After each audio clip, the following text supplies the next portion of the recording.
Rapaz, Amém, irmãos. Então, nós paramos na página de número 16 da nossa terceira aula do curso médio em Teologia da Matéria Antropologia Cristã. Então, nós estaremos falando a respeito do aspecto envolvido na imagem de Deus no homem. Falamos um pouco, eu creio que os irmãos compreenderam, Pastor Mameire, Pai compreendeu Senhor, a respeito do termo imagem e semelhança de Deus no homem. Falamos a respeito da imagem sendo definida como o caráter de Deus no homem, da maneira mais simples, e a imagem sendo os atributos de Deus comunicados ao homem. Nosso irmão Zanda até compartilhou conosco a respeito desse assunto. Então, a matéria de antropologia, irmãos, como nós já falamos, ela tem por intuito estudar a respeito da doutrina do homem, a composição do homem, os aspectos teológicos que define em relação à imagem de Deus no homem, a semelhança de Deus no homem, alguns aspectos teológicos em relação à composição do homem, sendo ele espírito, alma e corpo, ou espírito barra alma e corpo, como nós vamos ver na outra página próxima. E o pastor aqui vai mostrar para nós aqui a respeito dos aspectos envolvidos na imagem de Deus em nós. Então ele fala, antes de procurar definir, é importante observar na literatura bíblica algumas afirmações relevantes para a compreensão correta do termo teológico imago Dei, que é a palavra em latim, imagem de Deus. Aí coloca aqui, ó, justiça original. Então o pastor mostra que a imagem de Deus na qual foi criado o homem, ele diz, se denomina pela justiça original. Ou seja, tudo que Deus fizera era muito bom, como eu falei com os irmãos na aula passada, que após Deus criar todas as coisas, a Bíblia fala que Deus criou o homem por último e descansou no sétimo dia. Claro que a descanso ali é o descanso da criação, não tem a ver com descanso de cansaço, porque primeiro que a Bíblia diz que Deus ele não se cansa e nem se fadiga. E não é mais, se observarmos, ele criou com palavras. As coisas mais difíceis ele criou apenas com uma ordem. Apenas com uma ordem. Então, não houve cansaço. Se, se você que trabalha em construção pudesse construir as coisas com palavras, você não iria cansar. Então, o que entendemos é que Deus não teve esse cansaço que nós temos.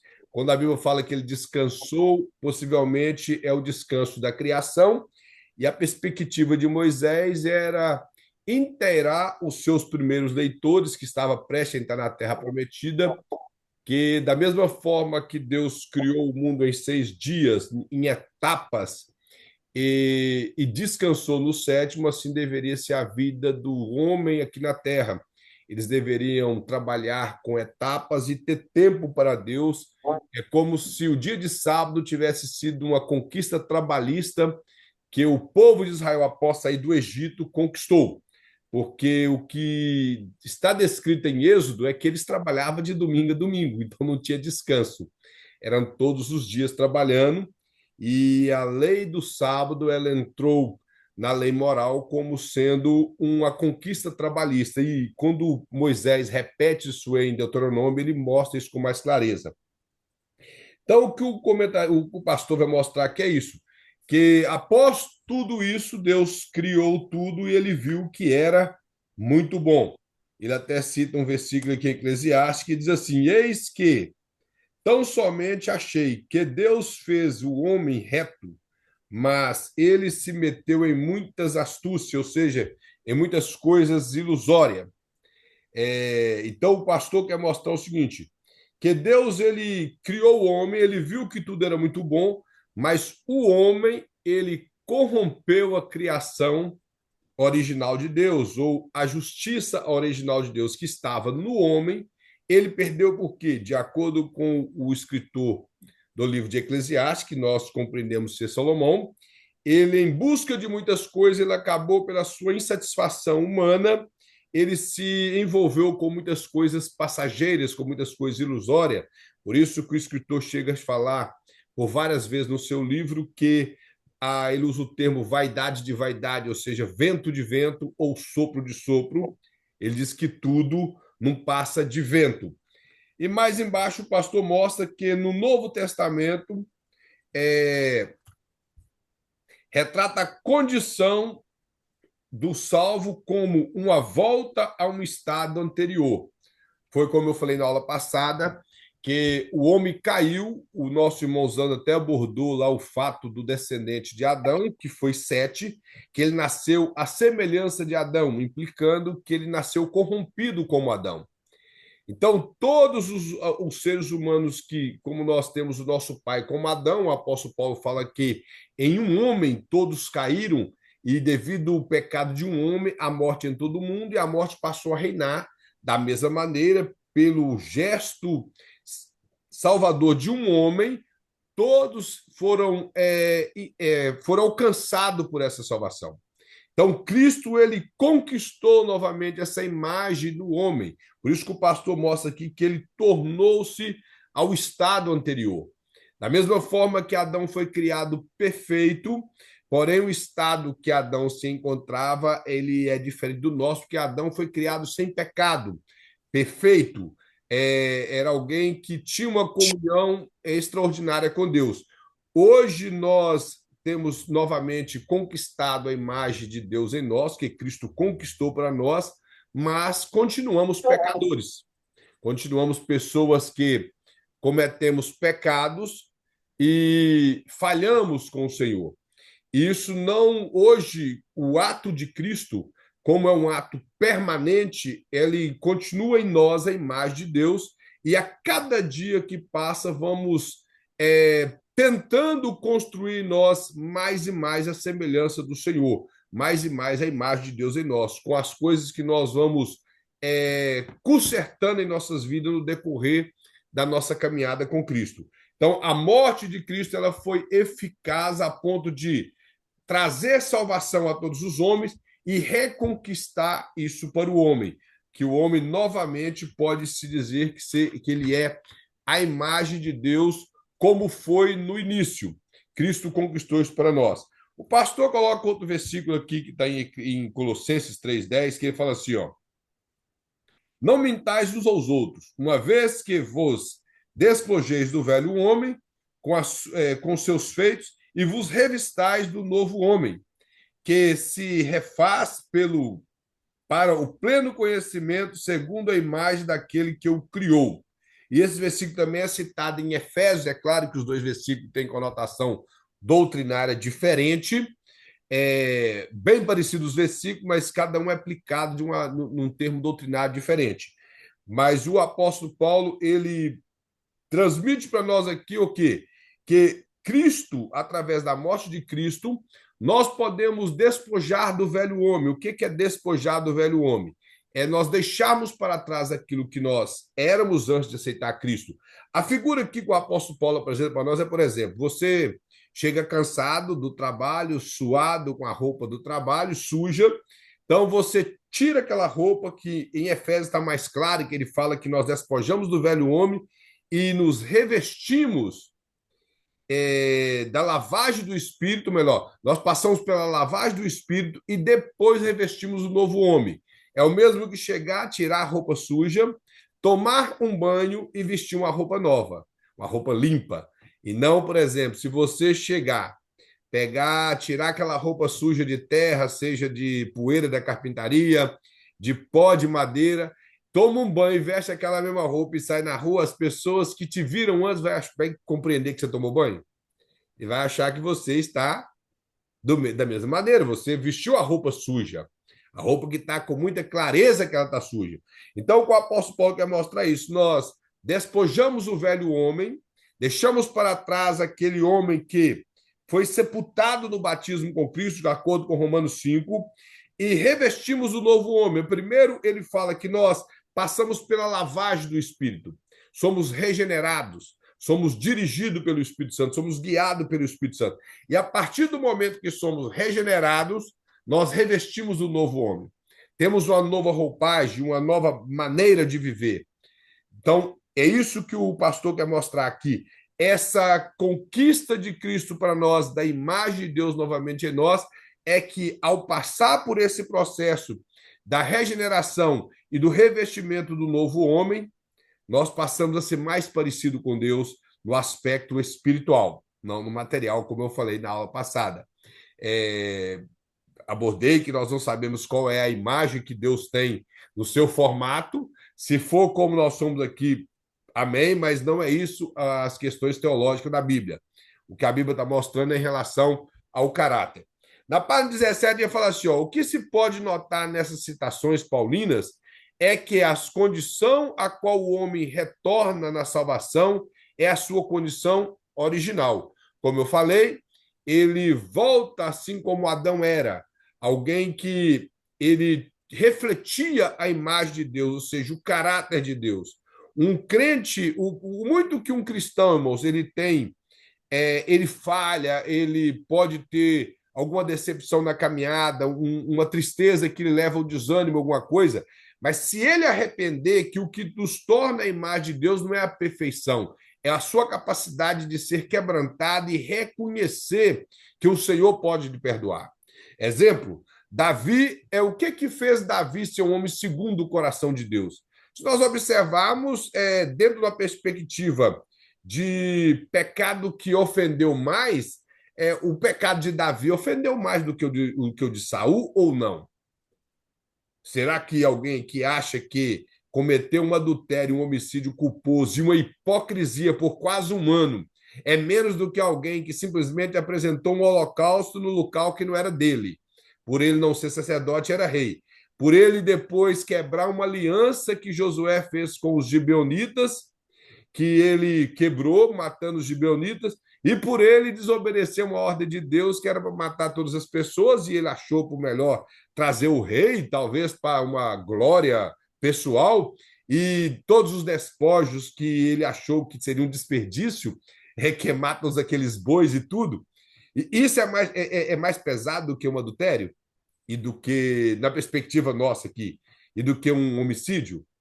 Claro que não. Agora, qual foi a diferença de Davi e Saul? Porque Davi, no Salmo 51, versículo 17, ele fala que um coração quebrantado e contrito não despreza o Senhor. Agora, qual a parte do livro de Samuel que você encontra Saul preocupando em buscar a Deus para pedir perdão? Procurando ouvir uma profecia com que ele se arrependesse. Ele sempre estava buscando o quê? Uma resposta para que o trono dele continuasse firme, que não fosse passado para outro. Porque a palavra de Samuel foi para ele foi o quê? Deus tem rejeitado você como rei, não como pessoa, mas como rei, e ele escolheu alguém melhor do que você, que é uma palavra muito dura, e que o seu trono poderia ter sido firmado para sempre, mas seria passado a outro. Então a perspectiva de Saul era que Deus pudesse permanecer a palavra de que ele seria, toda a sua descendência seria rei sobre Israel para sempre. E não aquela preocupação como Davi teve. Davi, ele não preocupou no Salmo 51, quando você observa a confissão de Davi, ele não está falando com Deus, Senhor, não retire de mim o trono. Ele diz, não retire de mim o teu Espírito Santo. E torna a dar-me a alegria da salvação. Saul vivia atormentado por um demônio e ele nem sequer preocupou em salvação. Ele estava preocupado era com o trono, em matar Davi, para que Davi não assumisse o trono, e esse tipo de coisa. Então, o que mostra para o ser humano o que é ter a imagem de Deus é uma pessoa arrependida.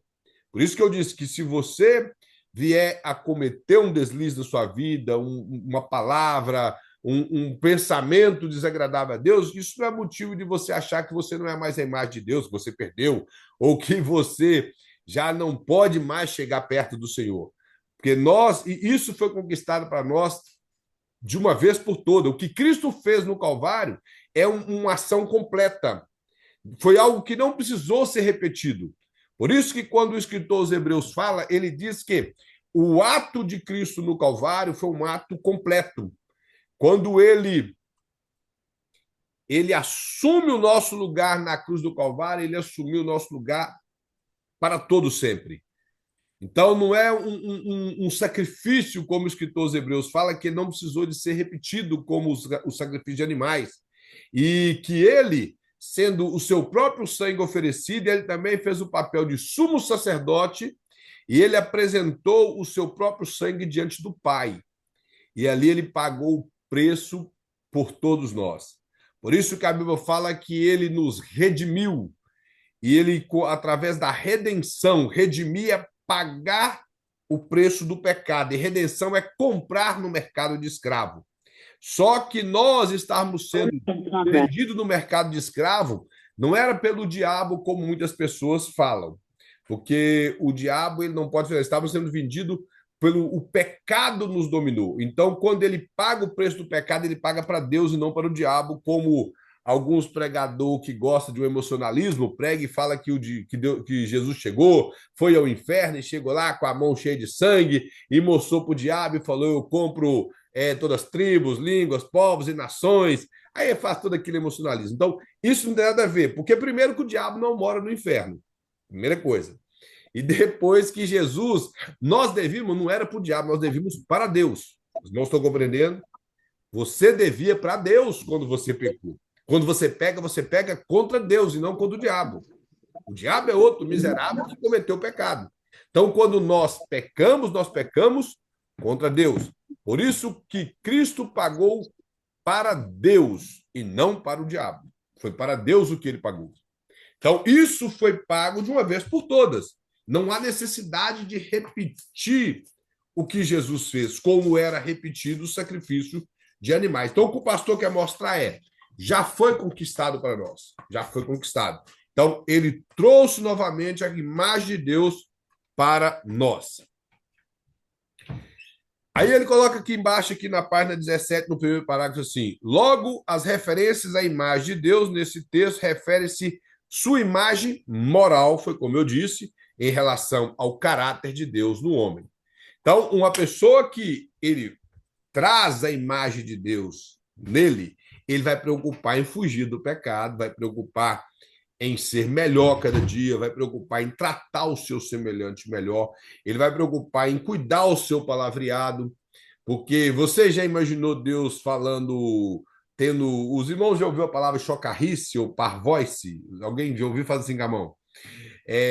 Inclusive a carta aos Efésios fala disso. Hoje as traduções trazem uma linguagem mais fácil, mas quando João Ferreira de Almeida traduziu, ele realmente traduziu a palavra da maneira correta, que parvoice é o mesmo que palavras podre, que foi traduzido como palavra torpe, que tem a ver com fruta podre. Isso quer dizer parvoice. Palavras que não trazem edificação nenhuma. Por exemplo, ficar falando mal de outras pessoas, ficar com conversinha aleatória, tipos de coisas que não vai fazer sentido, não vai agregar nada para ninguém. E chocarrice é gracejo com conteúdo imoral. E, infelizmente, o que nós temos de crente que gosta de uma piadinha com esse tipo de coisa não é brincadeira. Aí eu pergunto: nós temos a imagem de Deus em nós. E se temos a imagem de Deus em nós, isso faz parte da vida cristã?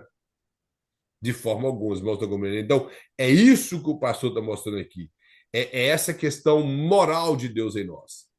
É isso que foi conquistado para nós, que Cristo conquistou. No outro parágrafo, ele fala assim: ó, portanto, a criação do homem segundo a imagem moral implica que a condição original do homem era de santidade positiva e não um estado de inocência ou de neutralidade moral. Isso aqui o pastor quer mostrar o seguinte, que aqui não tinha... por exemplo, existe, eu concordo, não de forma alguma estou discordando disso aqui, o dispensacionalismo. Os irmãos já ouviram falar de dispensacionalismo. A igreja pentecostal, principalmente a Assembleia de Deus, adota o pensamento dispensacionalista, que houve 7 dispensações, 6 delas cinco já passaram, estamos vivendo uma e tem uma futura.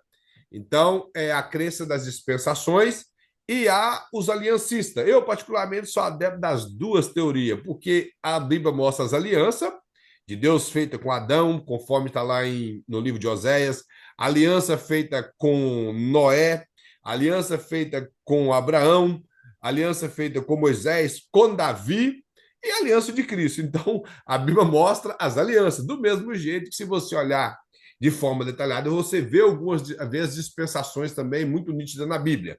Mas o que o pastor quer mostrar é, isso aqui não tem a ver com o pensamento dispensacionalista do pensamento da inocência.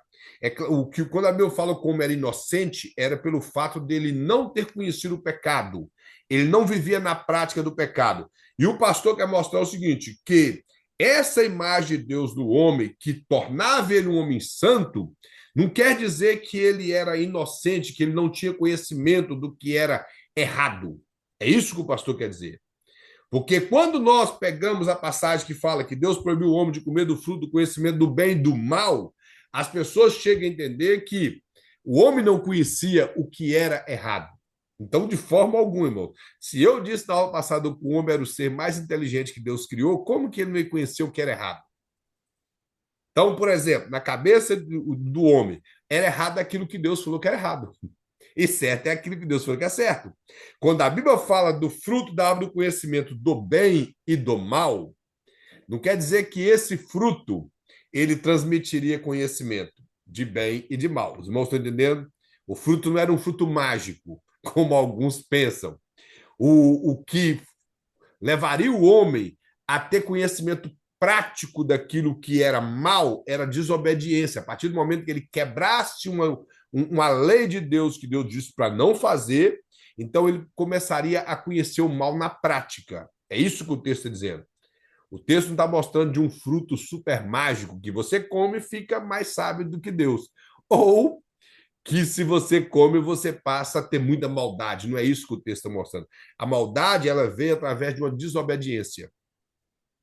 Então é isso que o texto quer mostrar. E o que o pastor quer mostrar é que o pecado veio pela opção deliberada do casal. Do casal, entendam isso. Opção deliberada do casal. Não é o homem, não é a mulher, é o casal que pecou. E não porque o fruto, como eu já falei, o fruto traria algum poder místico de transmissão de conhecimento para o homem. Não, não era isso. Então, só um momento, irmão. Quando o pastor coloca aqui que ele não tinha a ver com neutralidade moral ou inocência, nesse sentido, tinha a imagem de Deus nele que tornava ele santo. A opção em servir a Deus em santidade. Nosso irmão William Carvalho. É, a minha dúvida fica no seguinte: depois que ele comeu o fruto, ele percebeu que ele estava nu. E foi imediato, não foi nenhuma consequência que Deus trouxe para ele, nem algo do tipo. O senhor está me falando aí que o fruto ele não tinha uma propriedade de dar, apesar do nome que foi dado ao fruto por Deus, o fruto ele não tinha essa propriedade de dar nenhuma capacidade ou nenhuma maldição em si ao homem. Por que que então, que logo que ele comeu, ele percebeu que ele estava nu e Então, na teceu verdade, para não disse si maldição, eu folhas disse de. Não, conhecimento. não, não, eu não tô te falando que o senhor disse isso, eu tô Ah, falando que tá. não, e que o fruto não teria, foi eu que usei o exemplo, mas que o Isso. fruto não teria uma capacidade específica de dar um conhecimento ou uma falta ou alguma coisa do tipo, e sim o ato de desobedecer em si. Por que que no momento imediato que ele comeu do fruto, que eu vejo que a maldição sim caiu sobre ele, mas foi trazida por Deus por consequência da escolha que eles fizeram. Mas por que que o ato de comer o fruto já trouxe de imediato para ele a percepção de que ele estava nu? Que aí foi o momento que ele falou, teceu roupas com folhas de. Nem lembro do que. O que eu posso tirar da Bíblia é pelo fato, Deus deu uma ordem. Após ele quebrar essa ordem, não é que ele não tinha conhecimento. Deixa eu voltar de novo aqui. Eu não disse que isso. Eu estou dizendo o seguinte: não é que o homem não tinha conhecimento do que era certo e o que era errado. O homem não era alienado disso. O homem tinha conhecimento, porque Deus disse que não poderia fazer. Ele fez deliberadamente. E após ele pecar, houve a vergonha que ele teve. Quando a Bíblia fala que os olhos dele abriu, não é só no sentido que abriu para eles perceber que estava nu, é para eles perceber que além da nudez física, eles haviam rompido uma lei de Deus. Ele rompeu a lei. Então, essa é a questão, que ele não é que o fruto, assim, como eu falei, o fruto era místico, que ele comeu e ele teria conhecimento de um monte de coisa. É nesse sentido que eu estou dizendo. Mas após ele romper, a vergonha do pecado fez ele entender, ter vergonha daquilo que era natural que Deus fez, por exemplo, a nudez do homem para com a sua mulher, era natural. Eles tiveram vergonha daquilo, eles tiveram vergonha de Deus a ponto que eles tentaram esconder. Por quê? Porque eles quebraram uma lei de Deus. É simplesmente Entendi. isso, eles quebraram. E o termo que eu falei é que o fruto não era esse poder místico. Você entende? Esse poder místico, tipo assim, que o homem não saberia antes. O homem não tinha conhecimento prático do mal. Está entendendo o que eu estou dizendo? Prático. Do mesmo jeito que o texto falou que ele seria como Deus, conhecendo o bem e o mal. Aí eu perguntaria para os irmãos: Deus conhece o mal na prática? Está entendendo o que eu estou querendo dizer? Que do mesmo jeito que Deus não conhece, ele nunca praticou o mal, era assim que o homem era. O homem era perfeito. Então, o homem ele não conhecia o mal na prática, mas é evidente que, teoricamente, ele saberia. Uma das coisas foi que a ordem de Deus: se você comer do fruto, você morrerá. Que, inclusive, o texto lá é morto morrerá, porque ele morreria espiritualmente e depois ele morreria fisicamente. Que uma das coisas, se os irmãos observar, que a Bíblia diz que Eva comeu e depois deu para o seu marido o fruto. Não sabemos se foi já de imediato, se ela comeu aqui, passou para ele, ou se ela comeu e pegou outro fruto e levou para ele, onde ele estava, quanto tempo passou, se foi de imediato. Mas uma coisa é, quando o casal, eles executaram o processo de comer o fruto, é que o pecado entrou no mundo. Então, o que eu entendo dessa questão foi a desobediência na voz divina que fez com que o pecado entrou no mundo e não o fruto em si. O que eu estou alegando é isso. O tal fruto que nós não sabemos o que fruto que era, que deu essa capacidade deles conhecer o bem e o mal. É nesse sentido que eu estou falando. O que fez ele conhecer a questão do mal moral, que ali o mal é de relação com o mal moral, foi a desobediência à voz de Deus, e não o fruto em si. Não sei se eu consegui explicar para o irmão. Perfeitamente. Sobre o fruto aí, a gente não sabe qual que é, mas o que a gente sabe que não era é a maçã, né? Que não é divulgado, né? Que a maçã que a É, gente tem é, hoje, ela é fruto de um cruzamento de várias espécies de maçã, até a gente ter hoje a maçã Fuji, a maçã Gala, que são extremamente doces, grandes e tudo. A maçã existia, sim, é um fruto já muito antigo, mas não era essa que a gente acha porque, no na verdade, mercado. a questão da maçã foi a tradução da Bíblia, a Vulgata Latina, que traduziu a Bíblia do hebraico e do grego para o latim. Quando eles traduziram a palavra mal no grego, se você do latim, você pode pesquisar, é a palavra melum. E a palavra maçã também é a palavra melum. Aí, aí, ao traduzir a palavra fruto do conhecimento do bem e do mal, a palavra melum, você pode pesquisar. Esse foi o sentido. A Igreja Católica utilizou com a má interpretação, alguns padres, não foram todos, mas isso acabou espalhando e virou uma suposta verdade. Que até hoje muitas pessoas falam disso e tem até uma maçã mordida como fruto, símbolo de fruto do pecado e coisas semelhantes. Mas é por causa de que as pessoas interpretou errado, foram repetindo e o negócio acabou parecendo que era uma verdade. Mas o sentido é por causa disso, foi por causa da palavra no latim. A palavra melum é escrita da mesma forma e é traduzida como mal ou como maçã. Então, essa é a razão do termo desse, essa lenda da maçã ter sido fruto do conhecimento do bem e do mal. Então, irmãos, o que o pastor quer mostrar que é isso, que o homem ele foi criado em santidade. Isso foi um dos atributos que Deus comunicou ao homem, na sua semelhança. E uma das coisas interessantes é que a santidade de Deus ela é comprovada nas questões teológicas e pela própria Bíblia como sendo um atributo comunicável de Deus. Mas se nós formos olhar, a santidade de Deus ela é algo mais perfeito e que nós deveríamos ter mais respeito por ela. Eu acho que eu citei aqui na aula passada a questão de Isaías. Quando Isaías ele tem uma visão e ele vê aqueles serafins louvando a Deus, dizendo que Deus era santo, ele logo reconhece a miséria dele. Ele entende a situação caótica que ele se encontrava e a primeira coisa que ele faz é dar um grito de pedindo misericórdia. Então, a santidade de Deus é algo muito sério, algo muito sério. E a Bíblia fala que sem santidade ninguém pode ver o Senhor. Por isso que Jesus ele conquistou isso para nós. Sem santidade ninguém pode ver o Senhor. O homem sem santidade ele é separado de Deus. O homem sem santidade ele vive na lama do pecado. Essa é uma realidade bíblica. Se ele não anda dirigido pelo Espírito Santo, ele vive na prática do pecado e a prática do pecado distancia ele de Deus. A Bíblia deixa muito claro que quem vive na prática do pecado, ele não tem a divina semente, porque ele não é nascido de Deus. E sabe qual é a palavra para divina semente ali? A palavra semente é a palavra no grego esperma, que quer dizer que ele não foi gerado de Deus. Esse seria o sentido da palavra. Que ele não tem realmente, não foi gerado de Deus, não é filho de Deus, ele não passa de criatura, ou, infelizmente, como João determina que eles são filhos do diabo. É assim que João, o apóstolo do amor, ele declara às pessoas que vivem separado de Deus. Só que ele fala uma coisa muito interessante, que ele diz que por isso manifestou o Filho de Deus para desfazer as obras do diabo. Então ele vai falar que quem é de Deus não vive na prática do pecado. Viver na prática do pecado, irmão, não é você nunca pecar.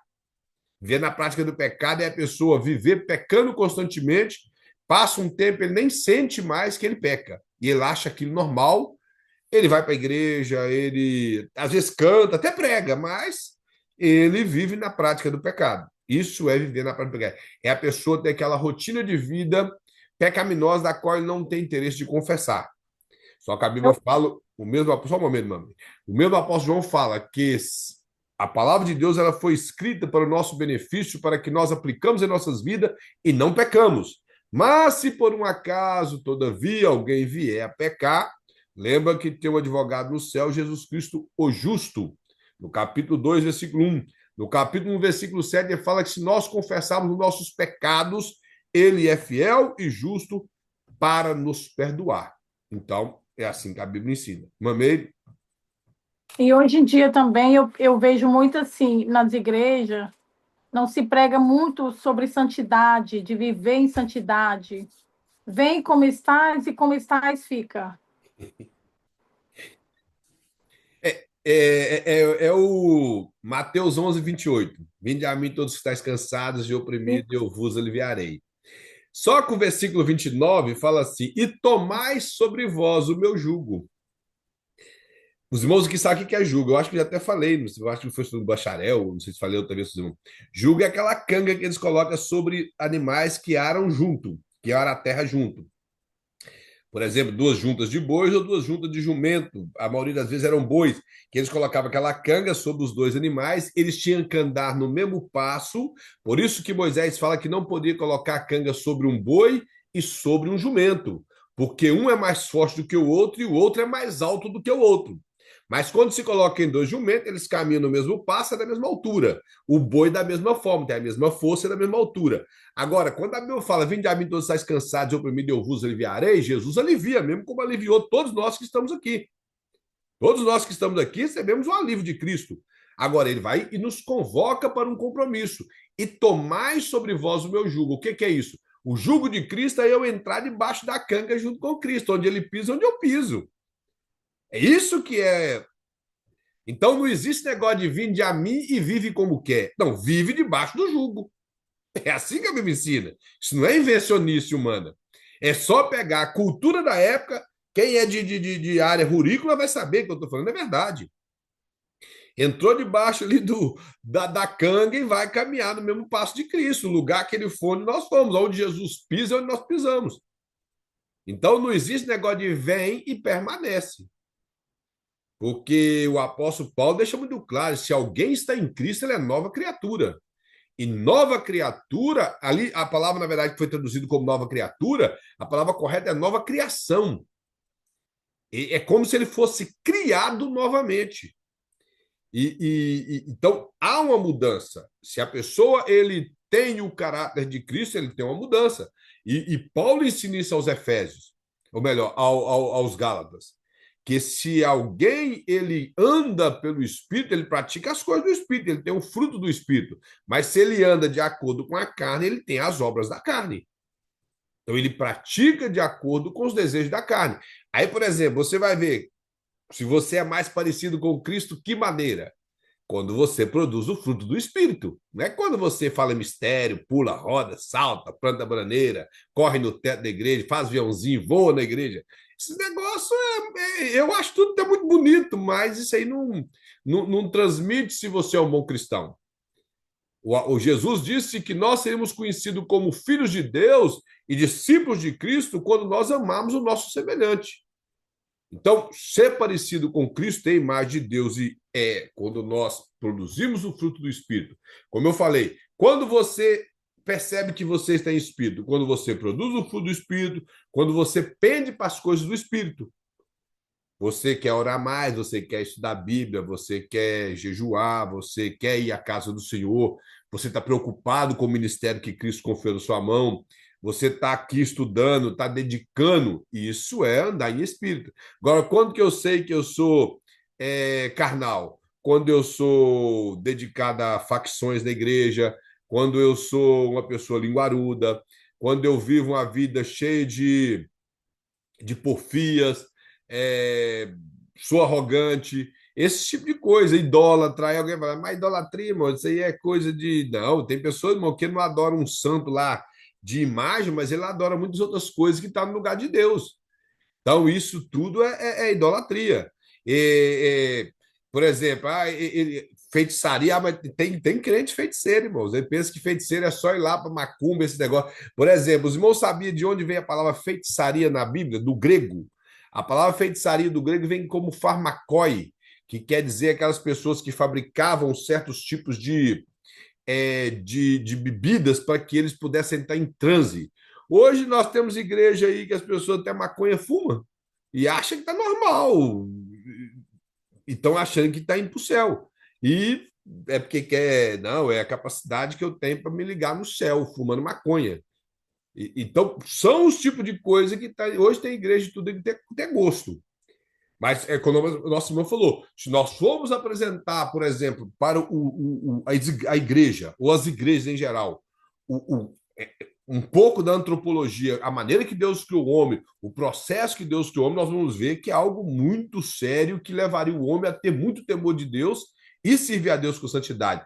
Eu não sei se os irmãos aqui já leram, eu tenho um livro aqui do Max Lucado, chamado Da Bigorna de Deus. Irmãos que já leram esse livro, ou pelo menos já ouviram falar, Max Lucado para mim, desses escritores que escreve livro de devocional, para mim ele é o melhor. Isso é a minha opinião. Né? Talvez tem muitos outros que alguém pode gostar. Eu gosto muito dele e do C.S. Lewis. O C.S. Lewis, é claro que foi um dos maiores escritores, mas o Max Lucado, na nossa época hoje, o C.S. Lewis já é mais antigo. O Max Lucado, ele consegue escrever com mais precisão. Mas nesse livro A Bigorna de Deus, ele mostra que desde a criação do homem, a maneira da reconquista do homem hoje, o homem está na bigorna de Deus. Então, ou seja, que tipo de instrumento nós somos? Que tipo de instrumentos nós somos quando estamos sendo trabalhados por Deus? Que ele vai explicando, ele fala na bigorna, na verdade, da maneira que ali da bigorna, ali, que é aquele pedaço de ferro onde se trabalha tipos de instrumentos de metal, onde ele bate, coloca no fogo, leva na água, bate de novo, mas ele descreve sobre a carpintaria, o pedreiro, que tipo de instrumentos nós somos e na mão da pessoa que está trabalhando, que no caso seria Deus. Então, se nós não nos portarmos como. E antes de tudo isso, ele mostra o trabalhar de Deus em construir o homem. Em construir o homem. Então, o homem deveria entender isso, o ser humano. Que a santidade ou a imagem de Deus é conquistada para nós tem que nos tornar parecido com Cristo. Parecido com Cristo. E por isso, como eu falei na aula passada, a presença de Cristo na vida daqueles cristãos no capítulo 3 de Atos, do capítulo 12, melhor dizendo, fez com que eles, mesmo que foi de forma pejorativa, mas hoje nós temos como algo bom. Eles chamaram de cristãos, criticando eles, e os seguidores de Cristo, com forma pejorativa. Isso dominou no meio do povo de Deus e hoje nós entendemos que cristão é aqueles realmente que seguem a Cristo, que é o que nós fazemos. E se nós seguimos a Cristo, então nós temos que honrar o nome de Cristo, glorificar o nome do Senhor. Ele coloca aqui, ó, constituição natural do homem. Então o pastor mostra assim, nessa outra parte, a constituição natural do homem, que não há dúvida que o fato do homem ser criado segundo a imagem de Deus implica que até mesmo os aspectos mais naturais do homem derivam dele.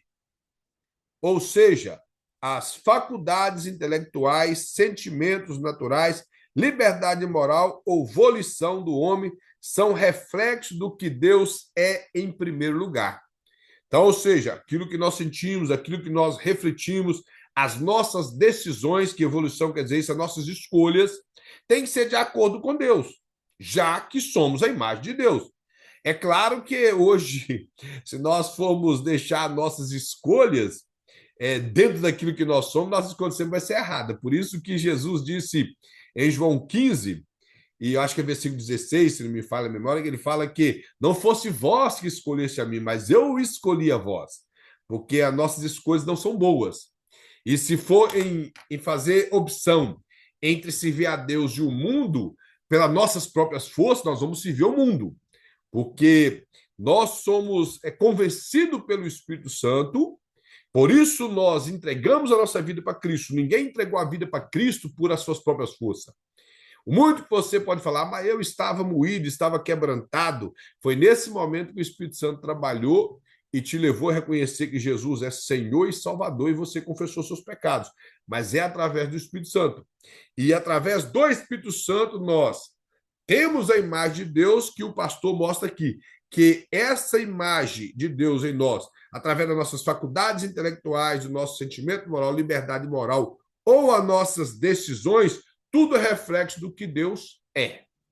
É como dizia João Calvino, que tudo aquilo que ele fazia de bom era Cristo nele, e o que ele fazia de mal era ele mesmo. Então, é o que realmente nós somos. Refletimos só pela nossa vontade, só aquilo que não é bom. Então, tudo que nós fazemos de bom é Cristo em nós. Nada somos nós mesmos. E isso, como eu falei na aula passada, mostra que Deus, ele não, mesmo que o homem pecou desde Adão até Cristo, a sua imagem não ficou apagada, obliterada no homem. Deus deixou ainda no homem para que o homem não se perdesse completamente. O apóstolo Paulo chega a mostrar que a depravação do homem foi tão grande, quando ele escreve Romanos, que chegou a um ponto que Deus deixou o homem entregue a si mesmo. E aí ele vai mostrar que isso foi reconquistado por Cristo. Quando ele fala que vai mostrando a depravação do homem, o ponto que o homem chegou, que Deus entregou ele aos seus desejos, e quando você olha embaixo que o apóstolo Paulo fala, o homem só continua afundando até que Cristo veio. Porque se nós formos entregues às nossas paixões e aos nossos desejos, a nossa tendência sempre é afundar mais e mais. Essa é a nossa tendência. Porque somos pecadores por natureza. Nada de produtivo que seja bom sai de dentro de nós. Como dizia Lutero, somos fábricas daquilo que é ruim. Somos uma fábrica de coisas ruins, de coisas erradas. E essa é uma verdade. Aí o pastor coloca mais aqui no segundo parágrafo, no finalzinho, fala assim: ó, embora o homem hoje seja esteja em um estado de pecado, não perdeu completamente essas características, mas é impossível que elas sejam exatamente como foram outrora. Foi como eu falei, Adão, ele tinha essa imagem perfeita. Adão foi criado perfeito. O nosso foi reconquistado e nós continuamos no estado de pecadores. Por isso que o pastor mostra aqui que ela não é perfeita por esse sentido, porque estamos ainda no estado de pecadores. Muito que Cristo morreu por nós, nos trazendo justificação, adotamos um estilo de vida que chamamos de santificação, como não deixamos o pecado ter domínio sobre nós, mas o único local que seremos perfeitos, conforme João fala, que é quando ele manifestar, nós seremos como ele é quando formos glorificados. Aqueles que morreram em Cristo ressuscitarão com um corpo incorruptível e imortal, e serão transformados aqueles que ficarem vivos. Então, todos os salvos em Cristo, sim, esses serão perfeitos na eternidade com Deus. Mas enquanto estivermos aqui, estamos sujeitos a este mundo e aos desejos desse mundo. Por isso, temos que estar mais próximo de Deus para rejeitar aquilo que nos afasta do Senhor. Então, ou seja, a imagem de Deus, irmão, foi, como eu falei, não foi completamente apagada. E o homem, Deus deixou que o homem tivesse essa imagem nele para que ele não se perdesse completamente. O pastor coloca mais, portanto, é importante evidenciar que, ainda que o homem tenha a capacidade moral e intelectual, ela foi maculada pelo pecado. Por isso eu disse que, conforme Calvino disse, que a única coisa que há de bom em nós é aquilo que Cristo reflete em nós, e não aquilo que nós podemos praticar. E aí o pastor coloca aqui embaixo, aqui, irmão, sobre a constituição espiritual do homem. Ele fala, é natural esperar que o homem, sendo criado à imagem de Deus, desfrute de uma condição espiritual, pois Deus é espírito. Essa passagem de João, quando Jesus está ali falando com a mulher samaritana, é aquela questão do local onde se deveria cultuar a Deus, se era no Monte Gerizim ou se era no Monte Jerusalém. Jesus dá para ela a resposta que havia chegado o momento que os verdadeiros adoradores adorariam o Pai em espírito e verdade, porque Deus busca os tais que assim o fazem, porque Deus é espírito. Se Deus é espírito, a única maneira de alcançarmos a Deus é através do espírito. Então, o Espírito de Deus, com o nosso Espírito, o Espírito Santo, com o nosso Espírito, por isso que Jesus disse que ele iria para o Pai, mas ele enviaria outro Consolador, e esse Consolador convenceria o homem da justiça, do pecado e do juízo. Da justiça, porque ele fala que o príncipe desse mundo já está julgado, o diabo já está julgado. Do pecado, para que nós viéssemos a entender que somos pecadores, precisamos de confessar nossos pecados, para arrependermos e termos o Espírito Santo em nós. Então, quando o Espírito Santo, nós recebemos o Espírito Santo ao converter a Cristo, o Espírito Santo ele passa a dominar nossas vidas quando damos lugar para o Espírito Santo. Por isso que o apóstolo Paulo fala que a carne milita contra o Espírito, carne ali são os desejos depravados que está centrado em nossas almas. E esse desejo carnal, ele vai lutar. A palavra militar ali é como se fizesse guerra contra o espírito. E se o espírito for mais alimentado, ele vai vencer. Se o espírito for mais alimentado nessa busca contínua com Deus, teremos uma comunhão com Deus. Então, o que o pastor quer mostrar é que através do Espírito, nosso Espírito em comunhão com o Espírito Santo, nos tornamos pessoas espirituais. E por Deus ser Espírito, a única maneira de alcançar a Deus é através do Espírito. Então, devido o homem ter essa parte que nele, que é o Espírito, há uma necessidade no homem de adorar alguma coisa. Muito com o homem, por exemplo, eu fui criado em uma família que nós não éramos religiosos, não servíamos a nada, nada. Por causa de família, fomos batizados na Igreja Católica, só por ser batizado, mas nunca fomos nada na Igreja Católica, eu nunca fiz primeira comunhão, nunca fiz nada, nunca tomei uma hóstia na minha vida, porque já que eu não fiz primeira comunhão, então eu nunca tomei uma hóstia. Quando eu ia na Igreja Católica, eu ficava na porta ali, até um dia que o padre falou que quem era para entrar, que se ficasse na porta ou era melhor entrar ou ir embora. Eu, para minha ignorância, que o padre estava correto, porta no lugar de ninguém ficar, eu fui embora. Falei, nunca mais eu volto aí. Achei que eu estava certo e nunca mais voltei na igreja católica. Mas porque eu não era católico, como minha família, ninguém era, e de religião nenhuma. Mas eu sei que nós temos uma tendência de satisfazer os nossos desejos de ocupar talvez um pensamento de adorar algum tipo de entidade ou deidade que todo ser humano tem, porque ele tem um espírito. E esse espírito é como eu falei na aula anterior, é como se fosse a parte religiosa do homem, aquilo que faz ele ter desejo de adorar alguma coisa. Por isso que Jesus disse que os verdadeiros adoradores adorarão o Pai em espírito e em verdade, ou seja, direcionado pelo Espírito Santo e as verdades bíblicas, porque não se adora a Deus também de qualquer maneira. Se adora a Deus centrado nas revelações bíblicas, nas revelações de Deus, naquilo que está centrado nas Escrituras Sagradas. Isso quer dizer em verdade. E em espírito é literal, é você ter uma entrega total a Deus, como se você desligasse das coisas terrenas e a sua vida fosse completamente para Deus. É quando você é devoto a Deus, é piedoso, isso seria a palavra correta. Você dedica a sua vida para Deus. Que ser piedoso é isso. Às vezes nós esquecemos um pouco da palavra piedoso, porque é uma palavra muito de cunho católico. Aí as pessoas acham que nós não podemos usar. Mas o apóstolo Pedro utiliza muito a palavra piedoso. Então, piedoso é você ser devoto completamente a Deus, a Deus. É você entregar a Deus. Então, uma pessoa, irmãos, que não tem Deus na vida, ele vai procurar adorar alguma coisa. Ou vai ser demônios, estátuas, tipos de entidades que ele conheceu através de alguém, ou adorar alguma coisa que preenche um espaço na vida dele a ponto que aquilo possa satisfazer um pouco os desejos da sua alma e os desejos do seu espírito. Mas é claro que sempre fica um vago, porque a única coisa, ou o único ser, melhor dizendo, que poderia ocupar a nossa parte espiritual é Deus que mora em nós através do seu Espírito Santo. É o único que nos completa, é o único que nos capacita a poder entender o que é realmente espiritual. É o Espírito Santo. Evangelista, é, eu tenho uma pergunta, né? Uma pergunta não, né? Ontem eu teve culto ontem, eu estava na igreja e nós estávamos discutindo falando sobre revelação, né? Uhum. Aí, um certo ponto que um certo pastor falou assim,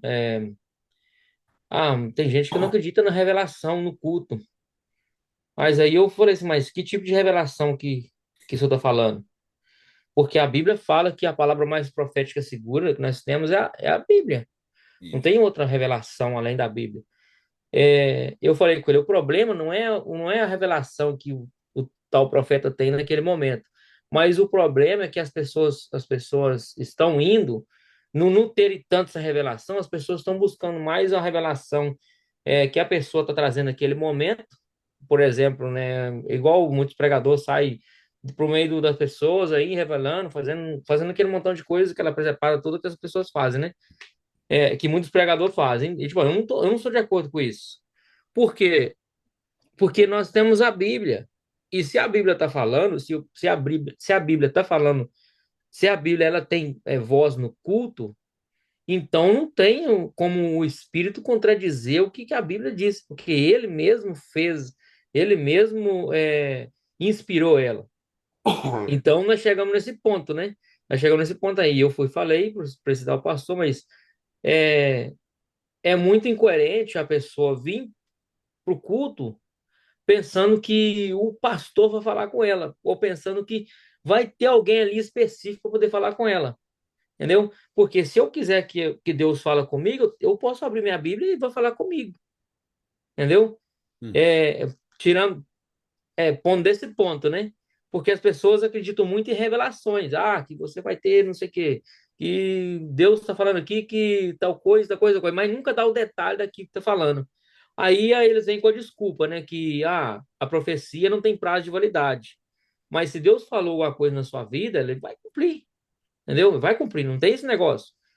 Toda vez que Deus falou através dos profetas, deu essa revelação aí através do profeta, se cumpriu e está se cumprindo ainda, entendeu? Não é aquilo que a promessa não tem profecia não tem prazo de validade, entendeu? A pessoa passa a vida inteira indo na igreja e muitas pessoas saem da igreja por isso. Por quê? Porque vem uma falsa revelação, porque não creu nisso aqui, que é a palavra de Deus, mas creu somente naquilo que o suposto profeta está falando lá na frente. Então, isso aí do espírito, luta contra a carne e a revelação que você falou aí, a revelação vem da própria palavra de Deus, entendeu? É, eu cheguei nesse ponto com ele, né? Mas aí eu falei também, não tem condição uma pessoa hoje, do jeito que está hoje aqui, receber 20, 30 revelação no culto. É difícil, não tem condição. Ainda mais no meio da mensagem, entendeu? O Espírito está contradizendo aí, alguma coisa está tá sendo contrário à Bíblia, entendeu? Então é só isso mesmo que eu queria falar. Sim, eu não sei se todos aqui são de linha pentecostal. Eu, particularmente, eu sou pentecostal, sou da Assembleia de Deus, creio na manifestação dos dons espirituais. Também creio em Coríntios 14, que além do 12, que eu creio nas manifestações dos dons, eu creio que há organização em culto, não pode ser nada bagunçado. Estou completamente de acordo com o nosso irmão João, que a maior revelação é a Bíblia. A Bíblia é a maior revelação e é a única revelação universal. Ela é universal, porque as demais manifestações de dons da igreja, o muito que possa ser em coletivo para a igreja, as demais são individual. E se for coletivo para a igreja, vai ser só para a igreja local e não para as demais igrejas. Dentro das demais igrejas do mesmo ministério. E acreditamos, sim, no que Deus fala através de profecia, línguas, interpretações de línguas, fala através do dom da palavra do conhecimento, aonde na interpretação que eu dou esse dom se engloba a revelação, que nós chamamos de revelação, e a visão, dom de visão. Dom de visão é aquilo que Deus mostra para alguém, seja passado, presente ou relacionado ao futuro. Alguns acreditam também que, eu particularmente, acredito que Deus fala através de sonhos. Não é todo sonho, mas o sonho que Deus fala deixa nítido o que ele falou. E Deus fala através de revelação. Revelação é trazer aquilo que está oculto a olhos nus, tirar o véu, isso é revelação. Então, por exemplo, se eu chego na igreja e falo, olha, Deus me mostra aqui que ele tem um mistério na vida do nosso irmão William Souza. O que o irmão entendeu? Entendeu alguma coisa? Não, porque eu falei que Deus tem um mistério na vida dele, mistério já é mistério. Ele seguiu sem entender nada. Ah, Deus me revela que tem 5 pessoas aqui que quer uma porta de emprego melhor. Irmão, se alguém tiver 1.000, todo mundo quer. Aquele que está ganhando no topo quer ganhar um pouquinho a mais. Ele quer uma porta melhor do que aquela que já tem. Então, isso não é revelação. Ah, 4 pessoas estão com dor de coluna. Eu vou ser o primeiro a dar a mão que desde 16 anos tem dor de coluna. E vai indo assim. Só Aqui na América, então, essa aí da dona é, coluna, metade isso da não é cerâmica. revelação. O evangelista, eu penso assim, se eu vou cultuar o Senhor, aquele momento que eu tiro, eu trabalhei durante a semana e aquele momento que eu tenho de reunir no templo para cultuar o Senhor, qual a motivação que eu estou indo para a igreja? Então, a motivação que eu estou indo é para adorar o Senhor ou ouvir vamos supor, tem um Suposto pregador profeta. e um profeta de aí que tá. Porque se a motivação dela, do coração da pessoa, estiver naquele profeta, naquela pessoa que vai entregar as revelações, para mim já a motivação dela não é cultuar o Senhor, é ouvir o que o homem tem para falar. E quando Deus usa os profetas, porque tem homens de Deus, e Deus usa também. Só que eu vou na palavra. Quando alguém entrega para mim, eu vou e falo, Senhor, confirma comigo se é isso. É isso mesmo? Aí eu vou na palavra, continuo orando e vai testificando comigo. Tudo aquilo que eu já tenho orado vai testificando. É o que é a maneira que eu penso.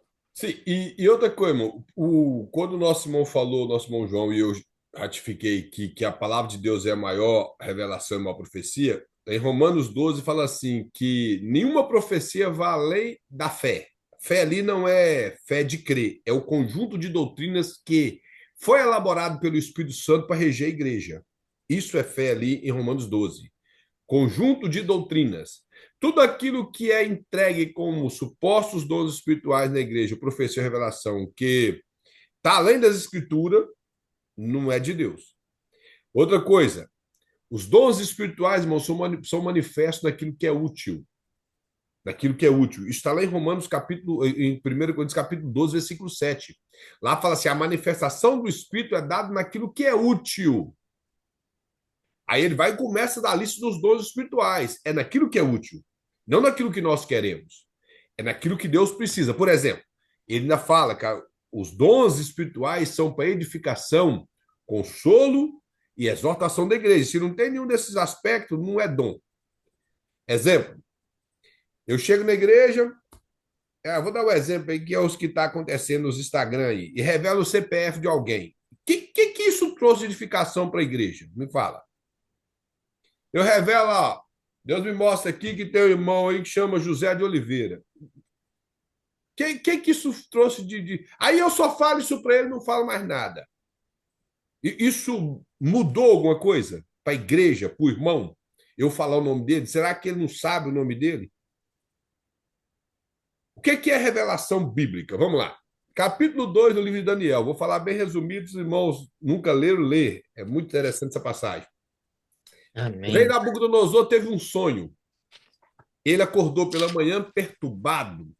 Não lembrava o que ele havia sonhado. Mas aquele sonho perturbou ele.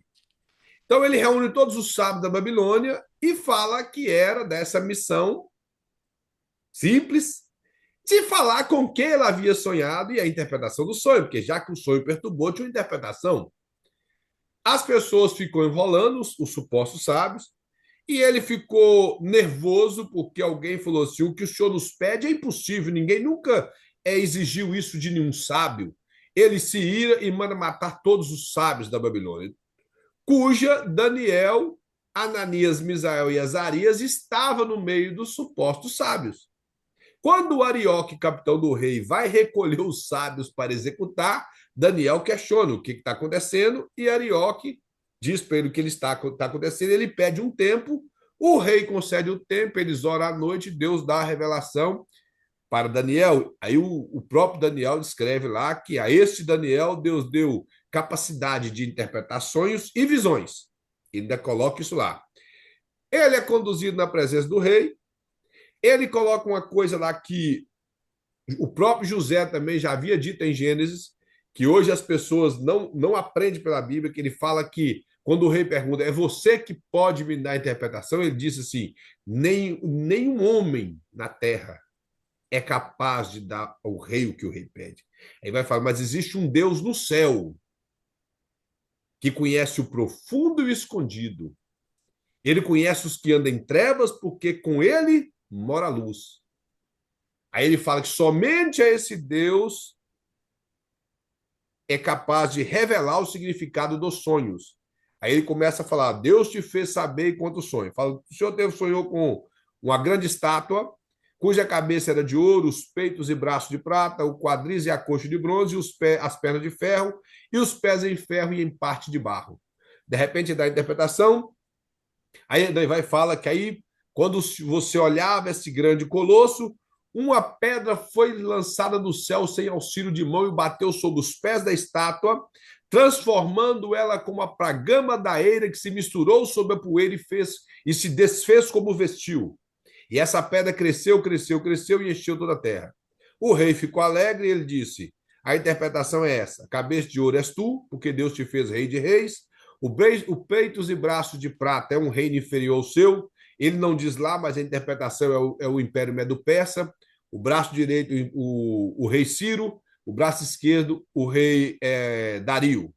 Ele fala o quadris e a coxa de bronze, o Império de Alexandre o Grande, macedônio grego, as pernas em ferro, o Império Romano, duas pernas, porque o Império Romano depois dividiu em Constantinopla e Alexandria, os pés em ferro e em parte de barro, simbolizava primeiramente o fim do Império Romano e um reino futuro, que é o reino do Anticristo.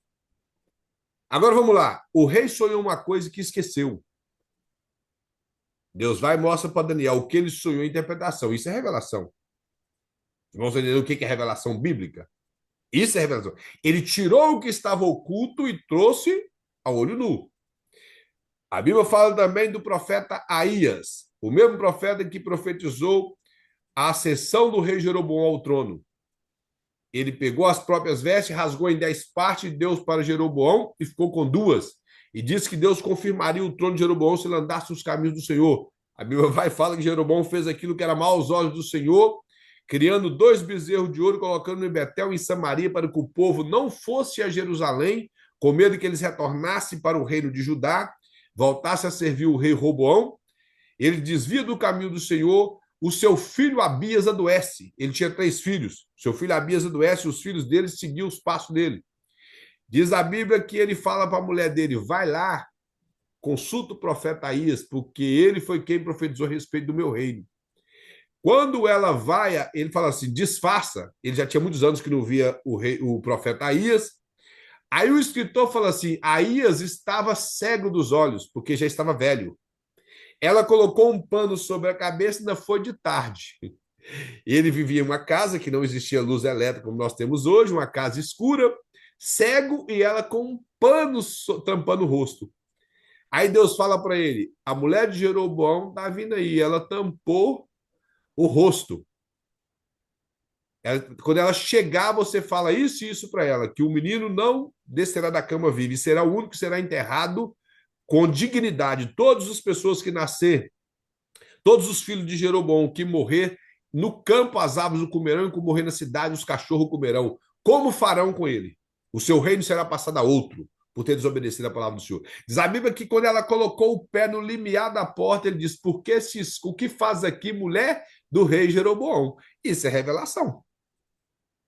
Agora, ficar com esse negócio de CPF, histórias que não tem fundamento. Esses dias para trás, um rapaz. Aquilo tudo é contratado. Ou é contratado ou é pesquisado em rede social. O camarada me vai lá, aí eu pergunto para os irmãos: o que traz edificação nisso? O cara chegou, o outro falou assim: eu tive uma visão com você nesse momento de um homem que já morreu. E Deus me fala que você imita esse homem. Ele vai e fala que ele imitava o Silvio Santos. O Silvio Santos é mais famoso do que Jesus Cristo.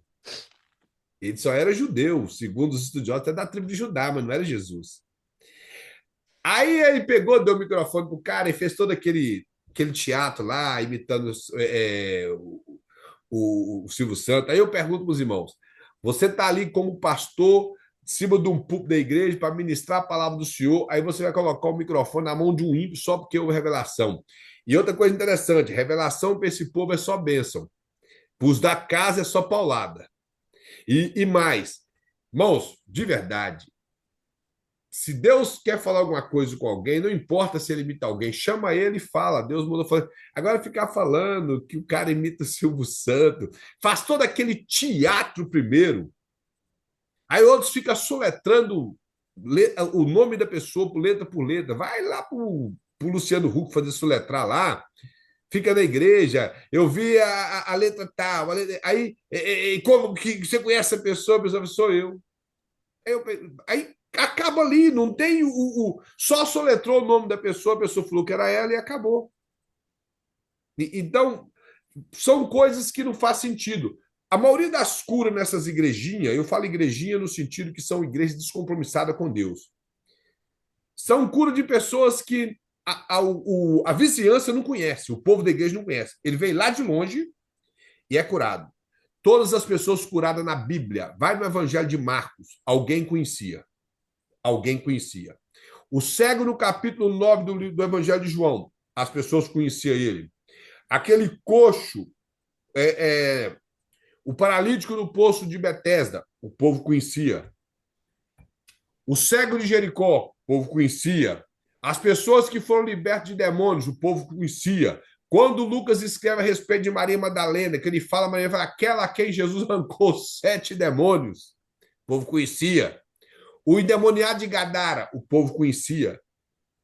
Aí os camaradas aparecem na igreja, o cara vem lá do outro lado do mundo, sei lá que não tinha uma igreja para libertar, não, e vem cá para a igreja aqui, onde o camarada contrata ele, paga ele para ele poder fazer de conta que é demônio, que teve uma revelação, e essas pataquadas. O Espírito Santo, irmãos, ele continua trabalhando. Ele ainda tem. Eu sempre falo, não é por causa dos mentirosos que eu vou deixar de crer no verdadeiro. Nós temos homens e mulheres de Deus que são usadas na mão de Deus, nos dons espirituais. Eu creio na manifestação dos dons para os dias de hoje. Mas, para mim, o valor maior da igreja é quando a palavra é aplicada, ensinada. O apóstolo Paulo ensinando a respeito do capítulo 14, versículo 26, ele fala assim, portanto, qual a atitude correta, então? Aí ele fala, ora, ele está falando da questão dos dons. Ele vai e faz aquela pergunta retórica. Se é assim, então qual que é a atitude correta? Ele vai responder: ora, quando vós reunis, cada um de vós tem salmo, hino bíblico.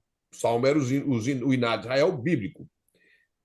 Uma mensagem de ensino, doutrina, tem uma tradução que traz doutrina. Eu estou lendo uma versão meio ruimzinha aqui. Eu não gosto muito de ler versão, eu gosto de ler tradução. Mas é porque é a que eu tenho no telefone. Então, doutrina, mensagem de ensino, doutrina. Revelação. A revelação aqui está falando de dom, não está falando de revelação da palavra. E ainda uma palavra em determinada língua. E outro tem interpretação nessa língua. Tudo seja feito para edificação da igreja. Se não é para edificação, não é manifestação de Deus.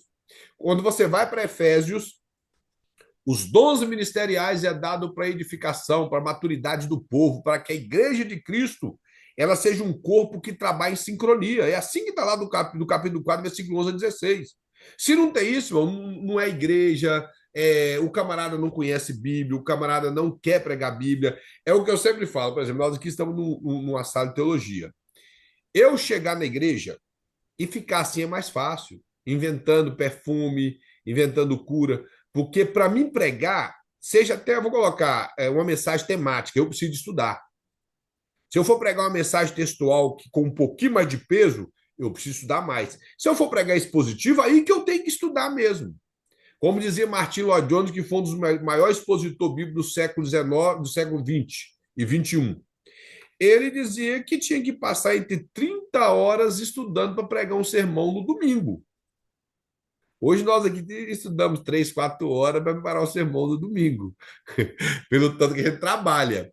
Mas preocupamos em fazer isso. Agora, isso requer tempo.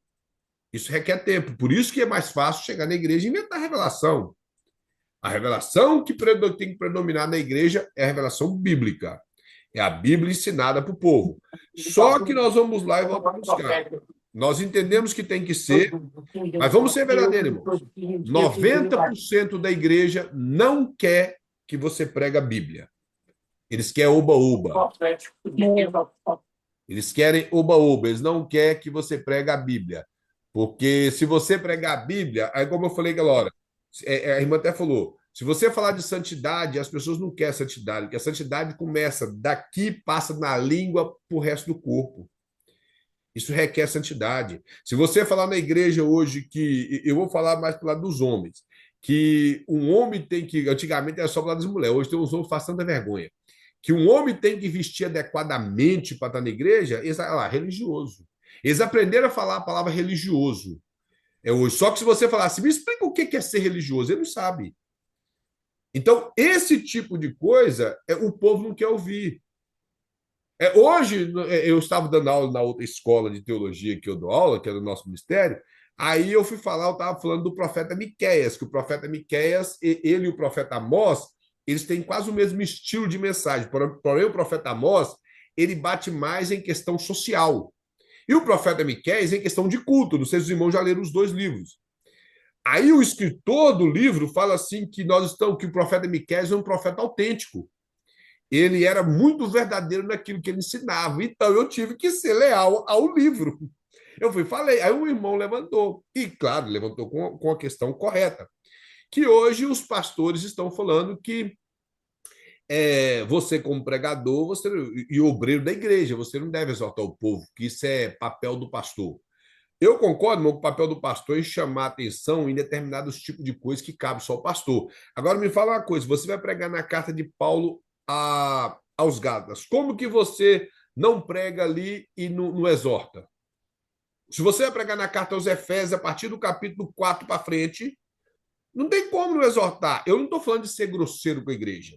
Aquele estilo de pregação antigamente, que as pessoas batia duramente, chamava as pessoas de sem vergonha, de pilantra. Você queria ver o negócio pegar fogo, era bater no púlpito da igreja. Então, eu não estou falando disso. Eu estou falando, por exemplo, você falar sobre amor, mostrar a realidade que não é fácil amar pessoas. Que não é fácil amar pessoas. Você mostrar essa realidade. Você pegar, por exemplo, ali a parábola do bom samaritano, explicar detalhadamente e mostrar que um samaritano que era desprezado pelos judeus pelo sacerdote, pelo levita e pelos salteadores que talvez poderiam ser judeus, e que aquele homem que foi pisoteado era um judeu, porque a Bíblia fala que ele descia de Jericó para Jerusalém, então ele estava em caminho de duas cidades judaicas. O samaritano foi quem ajudou. E se os irmãos reparar lá embaixo no texto, quando Jesus fala assim, qual desses aí que você acha que é o próximo? O fariseu disse assim, aquele que ajudou. Ele nem falou, se fosse eu, diria assim, o samaritano. Ele não teve capacidade nem de falar que era o samaritano, ele falou que era o que ajudou. Por quê? O samaritano quebrou os protocolos político e religioso para ajudar um semelhante dele. Já o sacerdote, por causa da lei cerimonial, não quis quebrar. Sem que a lei cerimonial podia ser quebrada, é só você ler lá em Deuteronômio capítulo 20. A lei cerimonial podia ser quebrada. O sacerdote Abimeleque quebrou a lei cerimonial dando pão da proposição para Davi, porque, de acordo com o Talmud, se alguém tivesse fome, poderia dar os pães, aqueles 12 pães para ele comer. Então, as leis cerimoniais poderiam ser quebradas e a pessoa de tarde tomava um banho, estava tudo normal. Estava tudo normal. Mas ele não quis quebrar, porque isso aí é ser religioso. A religiosidade, nesse ponto, fala mais alto. Então, pregar sobre isso é fácil? Não. Então, como que você não vai exortar se você for falar esse tipo de coisa na igreja? Eu não concordo, é o camarada ficar entrando em detalhes que não cabe a ele, sim, o pastor da igreja. Isso aí eu concordo 100%. Mas o pastor lá questionou isso, o irmão que estava estudando, que ele é um pastor, essa dificuldade que muitos pastores hoje não querem aceitar você ensinar a Bíblia na íntegra. Só que quando vê o pregador de fora, aquele que vem lá do Brasil, que tem nome, ele desce o bambu sem piedade. O 2x4 bate, quebra a coluna do povo, ele recolhe o dinheiro e vai embora. E leva aquele suposto avivamento, o movimento, né? Que o pessoal pensa que é avivamento, e coloca dentro da bolsa dele e leva embora com ele de novo. Tem dois pregadores aí que alguém sabe falar, aí é de saia de irmã, de batom de irmã, de não sei o quê, de adultério. Aí tem até aquela frase que ficou copiada: alguém pode entrar no céu, vou fazer o tom da voz, não vai saber o que eu estou falando. Pode entrar no céu e adultério? Pode. É melhor. Pode viver adultério? Pode. Pode não sei o quê, irmã casada? Pode. Pode ser fofoqueiro? Pode. Só não pode entrar no céu. Mas isso aí está na Bíblia, isso nós sabemos, isso aí é emocionalismo. Pega a Bíblia e prega ela, interpreta a Bíblia, ensina a Bíblia para o povo. Mas esse aí vem de fora e bate no nosso povo e o povão gosta. Mas se você da casa for lá e falar que o fofoqueiro ele precisa de mudar porque a língua é perigosa, aí você tem todo o cuidado para falar, mesmo assim eles falam aí, quer ser muito santo. Eles falam desde você, você quer ser muito santo, você... infelizmente é assim. Então, pregar esse tipo de coisa e vir para esse tipo de movimento da igreja é mais fácil. É bem mais fácil. Por isso que, dentro dessa matéria de antropologia bíblica, que nós temos que nos conhecer, saber quem nós somos, a nossa composição, e, acima de tudo, saber que nós somos a imagem de Deus e somos irmãos em Cristo. A santidade ensinada por Paulo na carta aos Efésios, que é uma carta eclesiológica, do capítulo 1 ao capítulo 3, ele mostra todo o conteúdo teológico, mostrando o que Cristo fez por nós, fazendo a união dos dois povos em um povo, gentil e judeu, mostrando um preço alto que foi pago, um preço alto esse que foi pago, inclusive ele fala que nós somos predestinados para sermos santos. Está lá no capítulo 1, predestinado para ser santo, eleitos por Deus. E essa eleição aqui não tem a ver com eleição limitada, estou falando de eleição incondicional. Jesus, ele te elegeu. Se você aceitou a ele, você está englobado no povo que é eleito de Deus. Não tem a ver que ele elegeu uns e condenou outros, não. Quem acredita assim, eu respeito, mas eu, particularmente, acredito que todos são eleitos por Deus. Basta entrar no caminho da eleição.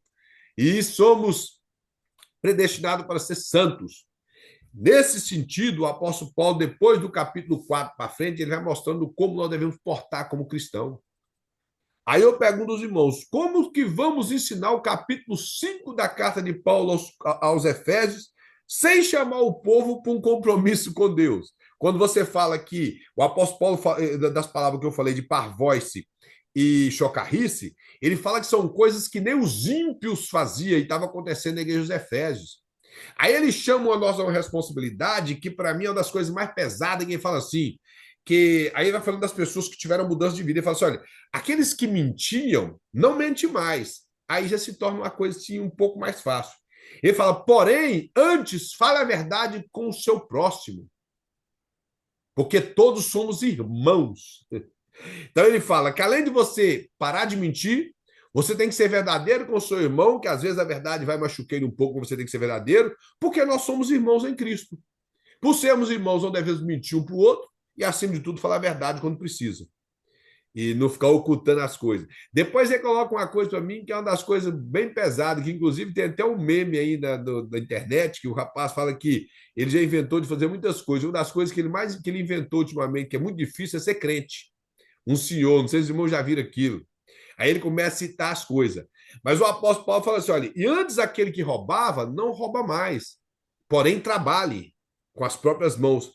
Aí ele fala um finalzinho ali que para mim é umas coisas mais difíceis que existe.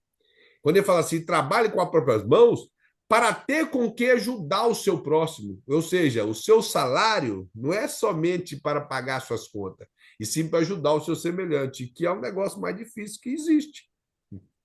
Tá entendendo? E isso é fácil de fazer? Não. Mas isso tem que ser pregado nas igrejas. Agora, o que a aula tomou um rumo aqui, irmão, para esse lado espiritual das questões de culto, mas isso é uma verdade, porque o povo valoriza mais isso. E isso é o que é valorizado hoje pelo povo. Convida um pregador desses aí que tem nome e que revela na sua igreja, que você vai ver a sua igreja lotada. Se você cobrar ingresso, vende tudo. Tem algumas igrejas que até vendem ingresso. Eles vendem ingresso para ouvir besteira. Ouvir besteira. Você vai em lugar, igual eu já tive presente em cultos, por exemplo, com o próprio pastor Augusto Nicodemos, que foi uma mensagem extraordinária, ele pregando. E não paguei nada para estar lá. Nada, mensagem muito boa, como muitos outros que já tive no meio também de pessoas pentecostais, como o pastor Cláudio Gama, o pastor Josué Brandão, pastor Elias Torralba, que para mim é um dos melhores que está tendo no Brasil. Então, já tive com esses homens, pastor Eduardo Lopes, já tive até com o pastor Eliseu Rodrigues. Então, homens que pregam a Bíblia são pentecostais, que vale a pena, não precisou pagar, não estou entendendo? Então, nós vemos que há homens de Deus e mulheres de Deus que ainda pregam a Bíblia, mas a verdade tem que ser dita, somente que na América, boa parte do povo são levados por esse tipo de movimento. Então, irmão, vamos na página de número 18. Uma observação aqui. O senhor comentou sobre o rapaz que é curado, normalmente ele vem de longe. Um fato que aconteceu comigo, eu estava, isso muito tempo atrás, eu estava ainda no Brasil ainda, eu trabalhava na enfermagem, eu estava de plantão e foi quando saiu na internet as fotos da residência de um dos pastores mais famosos do Brasil na época, que estava sendo acusado pelo Ministério Público de estelionato. É, não acho conveniente a gente mencionar o nome, apesar da maioria dos irmãos já saber quem que é. Uma das colegas de trabalho lá se levantou para defender ele. Falou: olha, eu vou na igreja dele, pastor muito. Não na igreja dele, né? Mas na denominação onde ele que ele administra lá.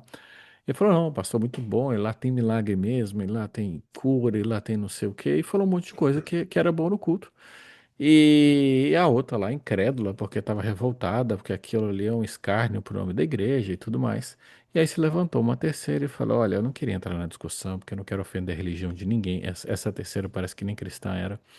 Eu não quero ofender a religião de ninguém, mas eu tenho um primo que o trabalho dele é ser endemoniado. Ele acabou de comprar recentemente um estilo novo, e estilo na época era um baita de um carro. Ele acabou de comprar um estilo novinho e ele trabalha para essa denominação sua aí.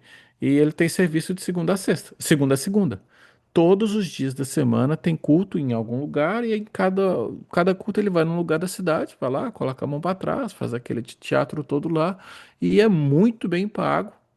E tá que tá aí. E aí acabou a discussão. Acabou a discussão.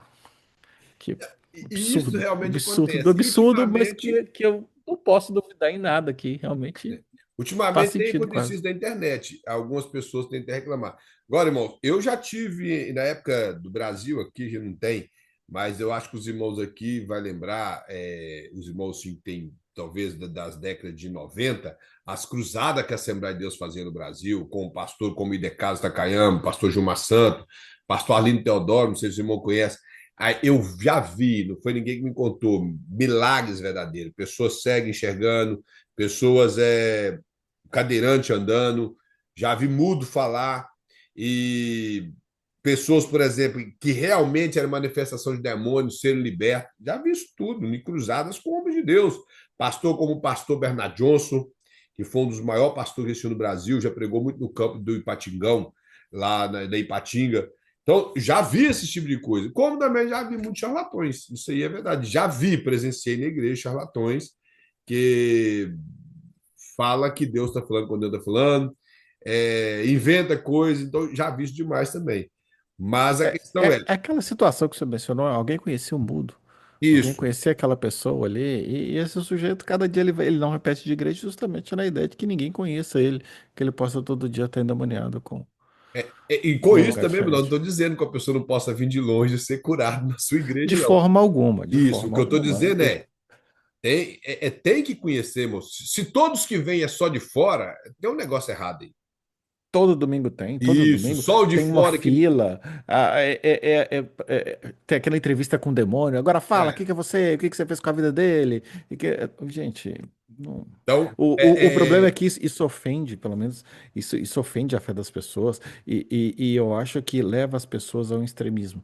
Leva as pessoas ao extremismo de achar que igreja onde tem revelação do Espírito Santo, onde tem a presença de Deus, é a igreja onde vai ter esse tipo de manifestação, que tem que ter um endemoniado, tem que ter esse tipo de coisa, ao ponto que existem pessoas que vão pensar exatamente o contrário, que vai para aquela relação fria. Não, isso é tudo armado, isso é tudo. Todos eles são armados, todos eles são dessa forma. isso. Então, se a igreja tiver alguém falando em língua, se tiver qualquer tipo de manifestação ali, para mim já não é meu lugar, e eu vou procurar uma igreja que, que, que dá aquele culto só de estudo da palavra. E o problema está ali exatamente nos extremos, que as pessoas caem por conta do número de charlatões que nós temos por aí.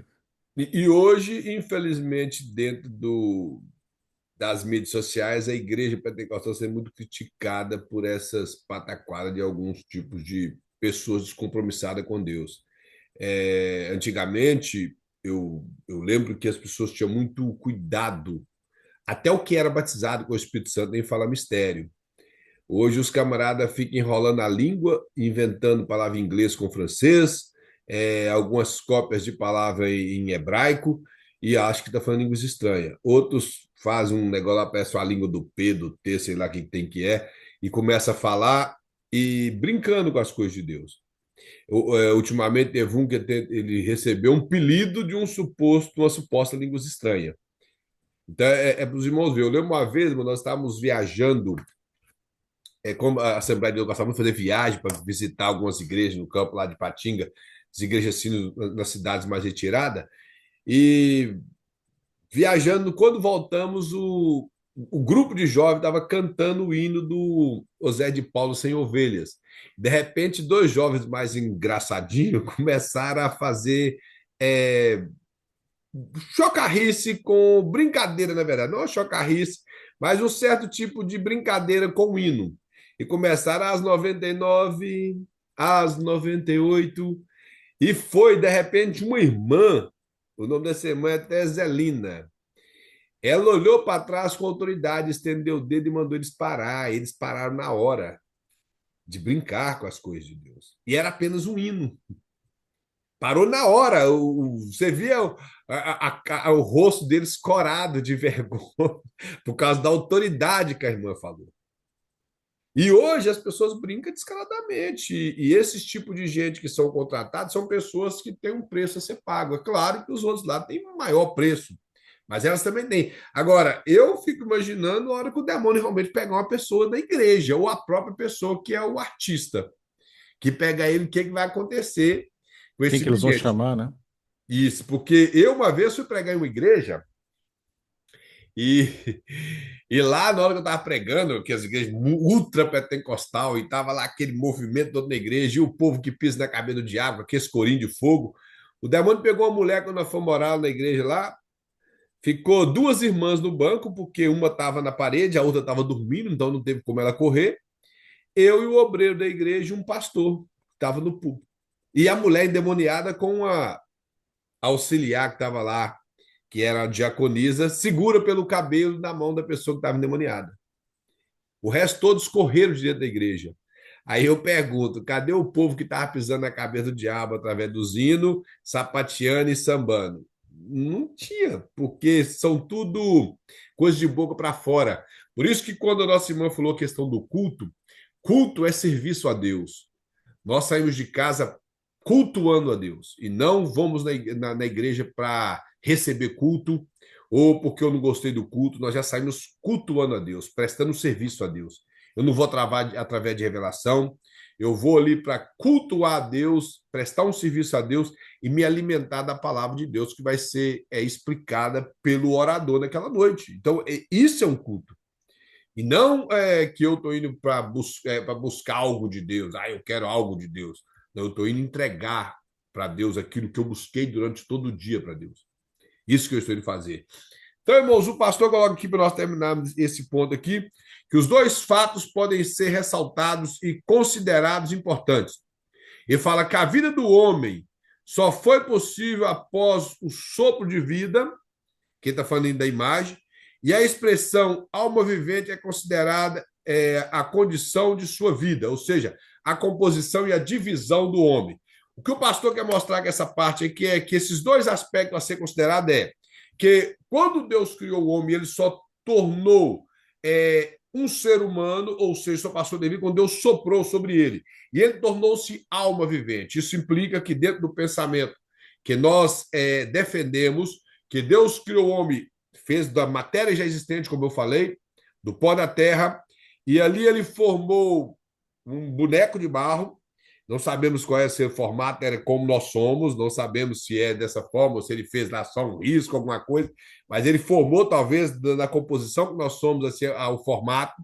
Soprou sobre ele o fôlego de vida, que a Bíblia fala, apesar de no hebraico não ter nas narinas, parece que o termo lá mostra como se Deus tivesse encostado a sua boca sobre essa parte do barro e ali soltado um ar sobre esse barro.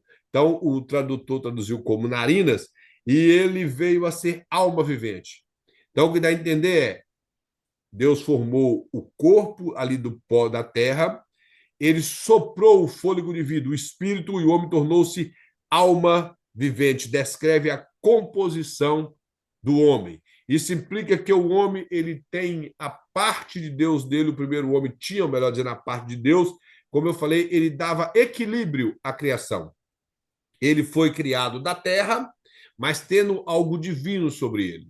E esse algo divino que Deus soprou sobre ele é o que dava condição dele ter comunhão com Deus, dele viver perto de Deus, dele ter gozado dessa presença de Deus ali no Éden. Como eu falei na nossa primeira aula, nós não podemos falar corretamente que o texto diz que Deus via todas as viradas do dia falar com o homem. O texto sugere que Deus poderia vir todas as viradas do dia para poder falar com o homem, mas a Bíblia não diz que Deus vinha. Como muitos falam, em Gênesis está dizendo que não, o texto não fala isso.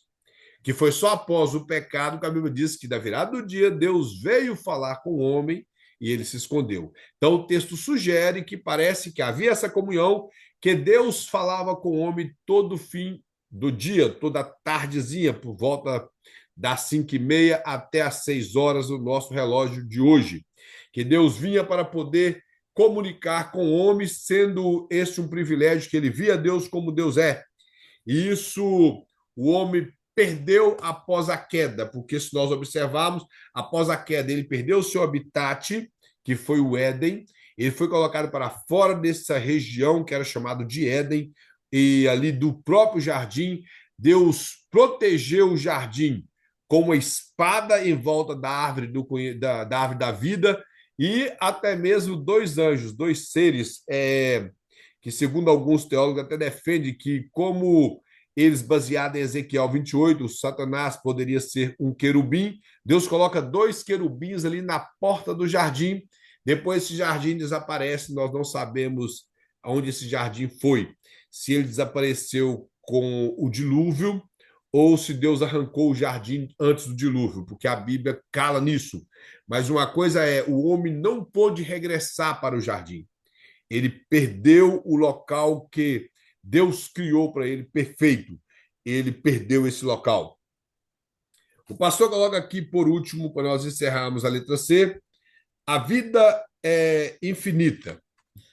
Então, no segundo verso, assim, ó, contudo, ao ser criado à imagem de Deus, o homem participa dessa vida, não de maneira completa e perfeita como o próprio Deus, que é eterno por definição. Que o pastor, eu vou acabar de ler, depois eu explico.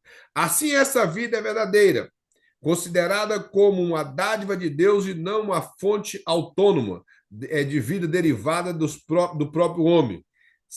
Segundo Schaeffer, o sopro divino foi a doação de uma vida interminável, ainda que a punição pelo pecado incluísse a morte do corpo. Então, pastor, a primeira coisa que mostra é que quando Deus soprou no homem e o homem tornou-se alma vivente, o escritor de Eclesiastes fala que Deus colocou no homem a eternidade. Então, os irmãos aqui, nós já explicamos, os irmãos sabem o que é eterno. É eterno aqui, como o pastor até coloca aqui, que ele não era igual a Deus, porque Deus ele é eterno. Eterno é o que não tem princípios de dias e nem fim de dias. Deus ele é criador de todas as coisas. Deus existe de toda a eternidade. Então, tudo que existe, existe pelas mãos de Deus. Ninguém criou Deus, Deus não foi criado por nada, ele é o Criador, dele se originou todas as coisas. Então, ele é o único ser eterno, Deus. É claro que nós entendemos Deus como uma trindade. Então, Deus é o único ser eterno. O homem, ele passou a ser eterno após Deus criá-lo, Deus colocou a eternidade dentro dele. Então, os anjos não são eternos, os demônios não são eternos, a terra não é eterna e o homem também não é eterno. Ele passou até a eternidade porque Deus colocou dois compostos dentro dele, que é alma e espírito, que não morre. O que morre, como o pastor coloca, que é o corpo do homem, a parte física que separa o espírito e a alma do corpo, que um dia regressará para esse corpo, tanto para a glória eterna de Deus, onde o homem será ressuscitado, conforme Daniel, para a vida eterna, e outros para a vergonha eterna, mas serão também ressuscitados. Sua alma voltará para esse corpo e ele passará pela condenação eterna, que já deixa claro que é uma eternidade sem Deus, sofrendo, e a inscrição bíblica para o sofrimento eterno é terrível. Hoje nós temos muitos pensamentos e muitos teólogos defendendo que o sofrimento não é eterno, que vai chegar um tempo que vai aniquilar todos, então não vai ser eterno, porque Deus não é tão ruim assim, como se Deus realmente fosse ruim. Não é tão ruim em momento nenhum. Outros acreditam que, além da aniquilação, que esse inferno... Inclusive tem um rapaz aí que fica falando na internet aí, que ele prega um inferno que não é de fogo. Talvez seja o inferno do Dante Alighieri, lá o italiano. Aquele inferno em espiral, que é o mesmo que está descrito, acho que ele tirou até de lá, descrito no Evangelho de Pedro, o Evangelho apócrifo. Então, o pensamento de muitos hoje, ou até mesmo dentro de uma linha grega, é que esse inferno não é um inferno eterno. Se nós, irmãos, pegarmos a Bíblia, por exemplo, a passagem do rico e Lázaro, que não é uma parábola, ela traz a palavra Hades. Ali é um local como se fosse uma anticâmara do lago de fogo, onde as almas sem Deus estão ali em sofrimento desde quando morre. Só que quando Jesus fala aquela passagem assim, nós não devemos temer o homem, mas sim aquele que pode matar o corpo e lançar a alma no inferno. A palavra ali, a palavra é Geena, que vem do termo hebraico Geinom, que tem a ver com aquele vale de Rinom.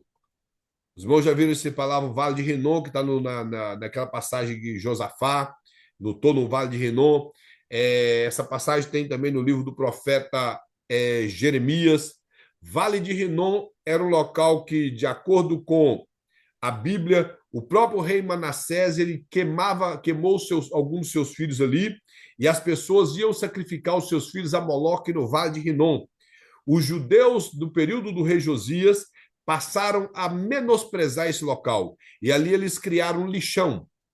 E todo mundo aqui sabe que um lixão ele é um local que produz gás e ali tem constante fogo e larvas de bichos debaixo do lixo, consumindo ali aquele lixo constantemente. Então, quando Jesus fala que lá o bicho não morre e o fogo não se apaga, ele realmente faz menção ao lixão do Vale de Rinom. Mas, ao mesmo tempo, ele aplica que esse Geena ou Geena é um local que, da mesma forma, onde o bicho não morre, o fogo não se apaga, do mesmo jeito que era no lixão. Então, ele mostra um inferno realmente de fogo e de sofrimento eterno. Uma situação que o profeta Daniel chama de vergonha eterna, o desprezo eterno. É assim que a Bíblia descreve. Nós não podemos tentar se avaliar da língua grega ou das mitologias para amenizar o castigo de quem vira as costas para Deus. Então, de forma alguma, queremos fazer isso. Entendemos pela Bíblia que o homem morre e o seu corpo é lançado na sepultura quando ele ressuscita, se para a vergonha ou para a vida eterna. Mas o que o pastor quer mostrar nessa passagem é que a eternidade é um atributo apenas de Deus. O homem passou a ser eterno, porque ele tem uma alma e tem um espírito. De acordo com a teologia e a escatologia, o espírito é a parte de Deus, por isso volta para Deus. E a alma é a parte que ela perece no fogo eterno, justamente que esse corpo que não recebe glória, então passa a sofrer também nesse local chamado de lago de fogo e enxofre. Só uma coisa aqui para poder que o pessoal confunde o que é lago de fogo e enxofre. Os irmãos sabem o que é enxofre? Moçada, vai ligar a mão. Moçada, o que é enxofre? Que as pessoas pensam que enxofre tem a ver com cheiro, porque o enxofre ele tem um cheiro forte. Inclusive, muitas pessoas no Brasil utilizavam enxofre para curar aquelas manchas que dava no corpo com álcool. Mas o enxofre ele é o composto do ácido. Por isso que quando a Bíblia traz a palavra enxofre, ela é uma tradução da palavra ácido no grego, que quer dizer que o fogo eterno, ele além de queimar, ele arde, como se fosse ácido pingando sobre o corpo da pessoa. Esse é o sentido que João quis descrever no livro do Apocalipse. É como eu falo, não sabemos se ele realmente aplica isso literalmente, esse enxofre como sendo o ácido, mas o que ele quer mostrar é que é uma eternidade de sofrimento que nunca acaba. É isso que ele quer descrever. E talvez todos os tipos de sofrimento, além simplesmente de um fogo. Além simplesmente do fogo. A ausência de Deus, a primeira das coisas, a comunhão com pessoas indesejáveis que estará lá e muitos outros tipos de coisas que o inferno vai trazer para aqueles que viram as costas para Deus. Então, irmão, nós vamos ficar aqui. Eu quero apenas fazer uma pergunta. Os irmãos aqui fazem assim com a mão, todos que ouviram a mensagem do pastor, o áudio do pastor lá no grupo. Os irmãos ouviram? Quem não ouviu, ouça, porque ali o pastor ele fala a respeito de como vai proceder essa matéria em relação ao trabalho e não a uma prova. Então, os irmãos observem lá, ouve atentamente o que o pastor falou ali no áudio. Irmãos, vamos fazer a chamada. Irmão Agrimar. O Agrimar tá por aí? Eu estou vendo o nome, estou vendo um iPhone, um iPhone, esse que não. Irmão João, aqui. Irmão Robson. Presente. Mambete. Irmão Presente. Matoso, José Matoso. João, acho que é José, né? Coloquei só Matoso aqui para não confundir com o outro. Irmão William. William Carvalho. Qual William, pastor? William Carvalho. Sou. William Souza. Monzandro. Presente. Bom Renato. Bom Marcos Tavares. Mameire. Maeni. Eu não sei se eu tinha visto aí. Maeni entrou aqui. Irmão Kleber. Irmão, vamos agradecer ao Senhor e logo após o irmão Cid à vontade para poder se retirar da sala. Pedir nossa irmã Meire que agradeça ao Senhor por nós.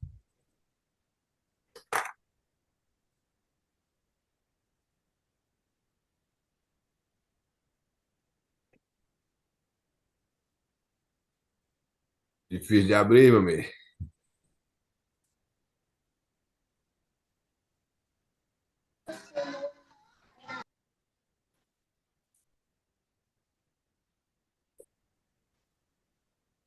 Chega dando problema ali no áudio da irmã Meire.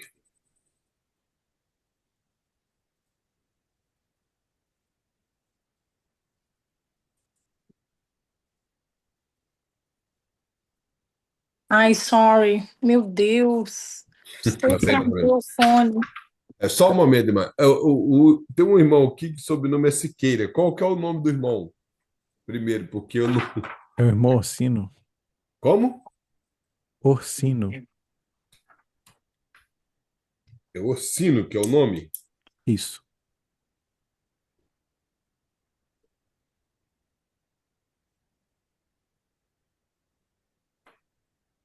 Ok.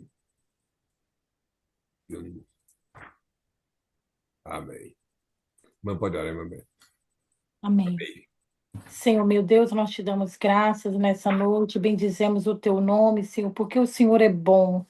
Tu és misericordioso, Pai, é a causa de nós não sermos consumidos nesse dia de hoje, Pai. Obrigada, Senhor Deus, por este estudo. Obrigada, Senhor Deus, por usar, Senhor Deus, o evangelista Kleber, Senhor. Continua usando o teu filho, continua dando ele graça, continua enchendo ele de sabedoria. Ó Pai, que o Senhor continua dando ele força na caminhada, Senhor. Fica conosco no decorrer dessa noite. Senhor, nós te louvamos, Senhor, porque em meio à correria do dia, com tantas notícias ruins, ó Pai, mas nós tiramos um tempo de poder sentarmos, Senhor, e aprender um pouco da tua palavra, Senhor, da porção do Senhor. Senhor, fica com cada um de nós aqui, Senhor, desse grupo de estudo. Senhor, guarda, Senhor, cada um, ó Pai, logo amanhã. Senhor, pela manhã que sairá para o trabalho, os leva em paz, os tragam em paz.